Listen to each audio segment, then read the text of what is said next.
Neal, your thoughts after that one? Didn't think it was a fantastic game to watch. I thought that it was hard work on the pitch for both teams. I thought there was a lot. The top surface is starting to come off on the pitch, and both teams were struggling a bit with their footing. We had enough chances to sort of get our nose in front. I think if we'd have done that, we'd have won, but we missed our chances. So, as with the Bromley game, you've always got long throws at this level and set pieces and balls into your box, which they did at every opportunity, and you have to defend them well, which I think we did, and it's a clean sheet, but we just didn't take our chances. Is that what you thought it lacked today? It didn't lack anything else? Well, maybe a bit of zip about us, but I don't know how much of that's down to the week schedule and travelling up and back and then training Wednesday instead. So it's hard to know. I'm not making excuses. I thought we did enough to probably nick the game if we'd have taken our chances. But, these games are dangerous, and they're games that you can lose 1-0 to a set piece. We've seen it loads of times before. So I'm pleased with the way we hung on in there and made sure that we did our jobs the other end. And obviously, you mentioned doing the jobs at the other end. Respect the point, but also respect the fact that I think that's your 5th clean sheet in your last 7. Yeah, and that's great, and that's, like I say, it's a team effort. So, they came with a game plan. Their away record's really good, all the things we knew, and like I say, we just didn't. First half, I thought was a little bit safe, a little bit like Halifax. So the half-time team talk was a bit like the Halifax one, but didn't get the same response of take more risks, get at them, 1v1 domination, that kind of stuff. So, it's just one of them days, and you have to come away and say, all right, well, we didn't play great, and we've ended up with a point. As you mentioned, you don't want to sort of use it as an excuse, but now with the benefit of hindsight, the sort of disruption that Tuesday brought about, how much do you think that played into the performance today? I don't know is the answer. I'm not going to use it as an excuse. We have to then do the best we can with the situation, and the lads have to go out and play. You've got to give credit to the opposition. They come with a game plan. They were strong. They defended well. They run hard.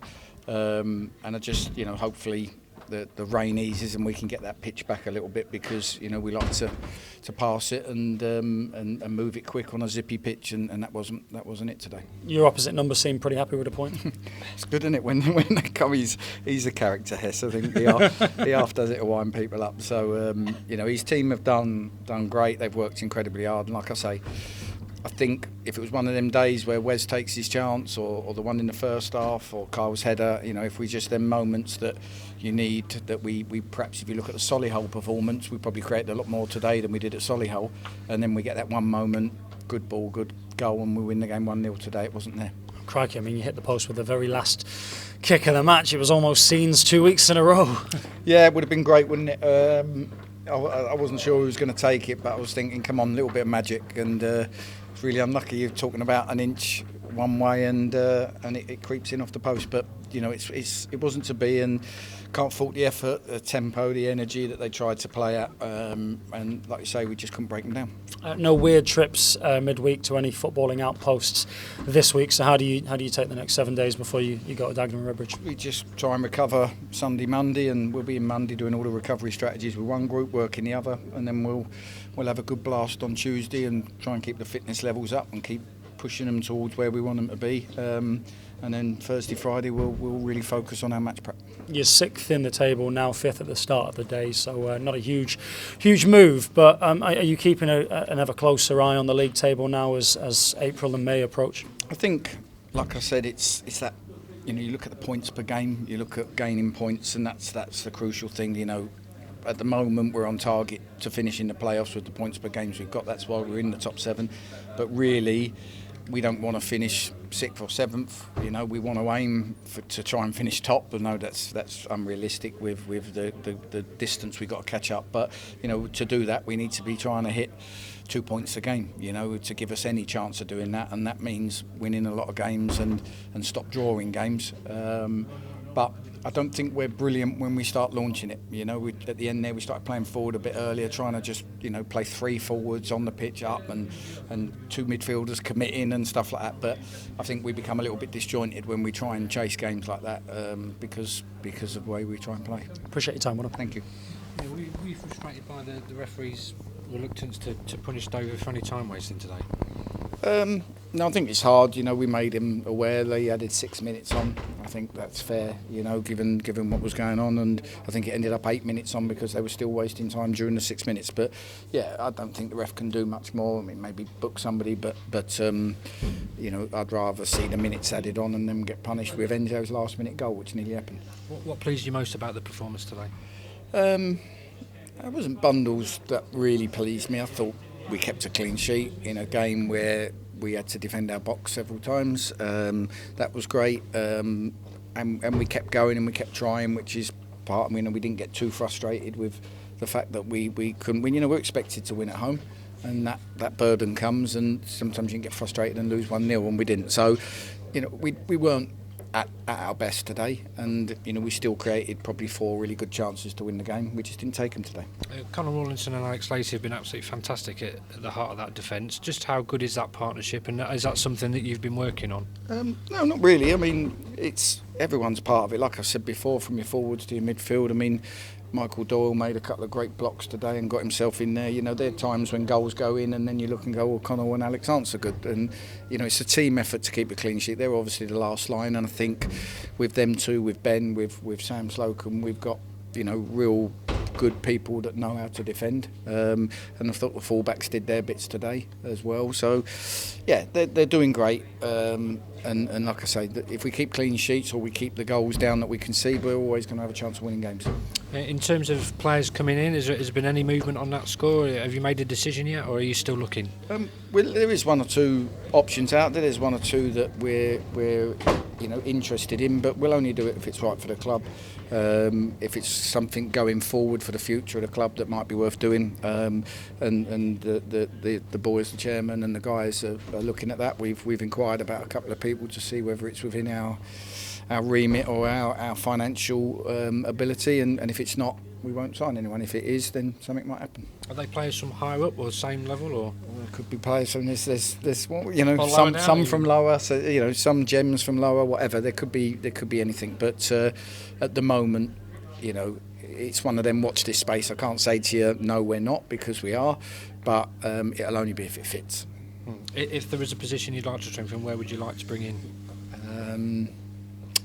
Don't know really. We're looking at.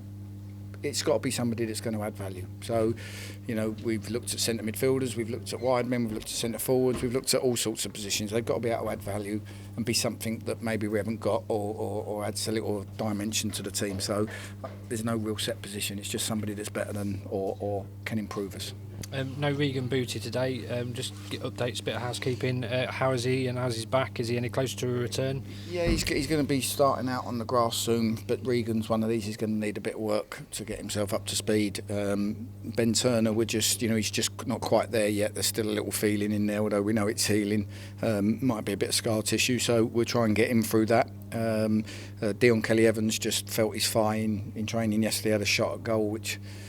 right back shouldn't be doing that, should they? Had a shot. Did it go in? No, it went wide, so it weren't even worth it. So, but he felt it as soon as he hit it. So there might be a little grade 1 in there. So obviously he wasn't available today either. There was some talk about Jim O'Brien playing potentially Tuesday in the Not Senior Cup. Have you made that decision yet? Or are you going to wait to see how he goes? No.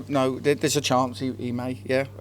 We got to speak to the physios and Jim himself and work out. You've got to look at the game, the pitch, the team you're playing against and work out. What you don't want to do is put him into the wrong game, but if there's a chance that everyone feels that it will benefit for 45-50 minutes, then we may well do it. What sort of team will you put out there? It'll be young. There'll be some academy boys, 1 or 2 boys here on the fringes that maybe need the time. So yeah, it won't be any of the players that have played a fair bit lately.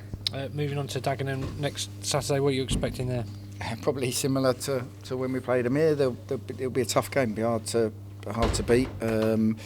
Like I said, this is that time of the year now where I think we're noticing with the filed game off with our pitch day, where pitches are just starting to get heavy and the top surface is coming off at this level with a lot of places. So, these are the times we're going to have to sit in now for the next 6 weeks or so and really grind out some results. Sometimes you have to do it both ways, and we'll have to see what happens, but we've certainly got to be prepared for it. I mean, it's clear what your philosophy is this season to get the ball down. How do you combat that when you've got a pitch that breaks up and there's a bit crumbly underneath the foot? Well, you just got to work out where you play your football. So you still got to try and play from the back if there's no risk to it. But if you're being pressed high, then you don't. Then you try and play around or beyond the press, which is, you know, it's our philosophy anyway. But you know, we just got to work out the risk element of the quality of the pitches. But it certainly makes it harder when you've got a good crisp pitch that you can move the ball on. Then you can move it very quick. But today we didn't. Just finally, Dover came here 4-1-4-1. It didn't show much adventure. Is that a sign of the mark of respect you're now commanding here, do you think, or as a result of your recent form? Well, I think Andy said to me after we played them at their place, we were one of the best teams they'd played, and he made a comment in the press. So he's obviously thinks we're a good team, and you're coming away from home.